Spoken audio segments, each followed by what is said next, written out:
गीता में लिखा हुआ है कि तुम कर्म करते जाओ, कर्म का फल का चिंता मत करो. So that's what was my life's motto, that jack of all trades, and until you find the one, or like do whatever gives you the mental pleasure and do that freely.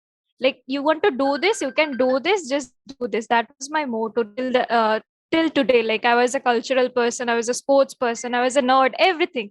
But people around me keeps telling me, why aren't you giving full potential to one, like studies and all? Like that he said that placement ले लो बहुत बड़ा, like, and but I didn't want to do. But अभी ऐसा लग रहा है कि थोड़ा सा गिल्टी फीलिंग्स हो रहा है कि अच्छा लोग सही बोल रहे हैं कि नहीं, मतलब it's a fast changing competitive world. I can not like always be like me, like आप जैसे हो ऐसे हमेशा नहीं रह सकते मैं. सो वो गिल्टी प्लेजर को, गिल्टी फीलिंग जो आता है, तो उसको कैसे दूर करें? My question was that, with that, like, I don't want a big balance check. I want to check all the things that are in my bucket list, not big balance check. See, the Gita is probably the most misunderstood scripture among the popular ones. The Gita does not say at all that you must do whatever you do without caring for the result. Such a thing is not only not said, it is also impossible to execute. The Gita does not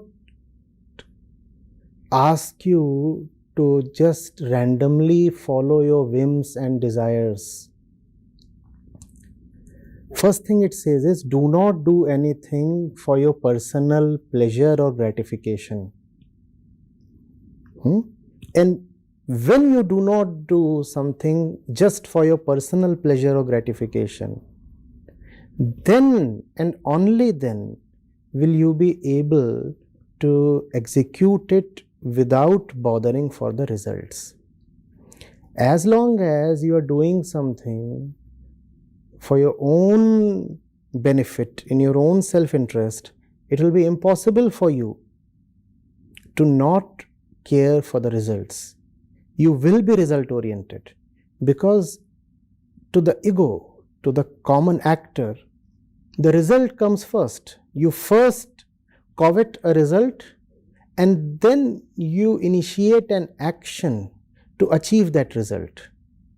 In such a scenario, how can you be unmindful of the result? You can be unmindful of the result only if it is not for yourself that you act.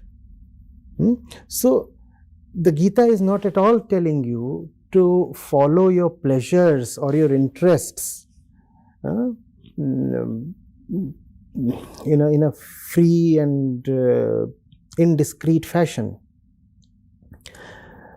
Nishkam karma, action without bothering for rewards, is about a higher center of action. You have to say, my action is not coming from a deluded point.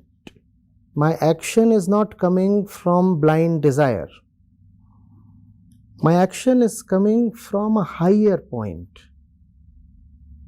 And because it is coming from a higher point, it has blessed me with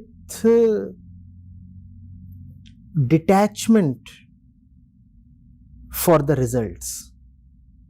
The action itself is so potent, so lovable, so powerful, and so inexorable that I have forgotten to bother about what will happen next. This action is love itself.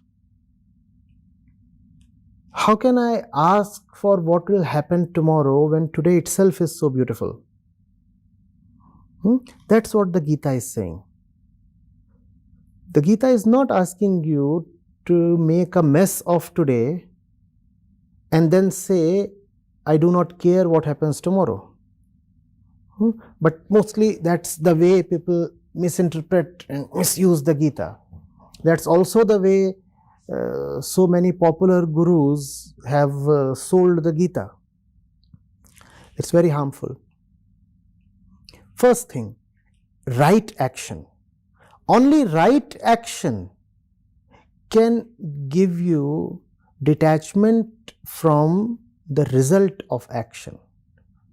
Right action and detachment will always go together. You have right action and detachment you will get for free. You don't have to work for detachment. False action, deluded action, and you will find it is impossible to get rid of attachment. You will always have one eye on the result. In fact, if you have one eye on the result, you must tell yourself, what I am doing is not right. Else, how could have I worried so much about the outcome? This worry itself is an indication that I am not living rightly, not choosing rightly, that I am not right. So, you said you have an entire bucket of hobbies, interests, and things to pursue. You must investigate this bucket quite carefully, right?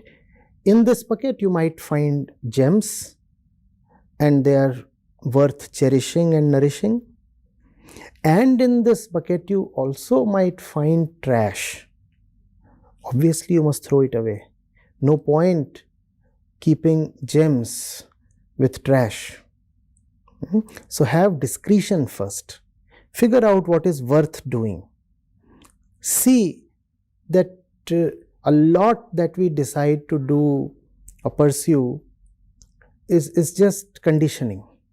People around us are doing this or that, and it's not always the people around us or the situations around us that compel us to do something. More dangerous is the bodily impulsion. External compulsion is easier to detect. Since it's easier to detect, so it's easier to resist.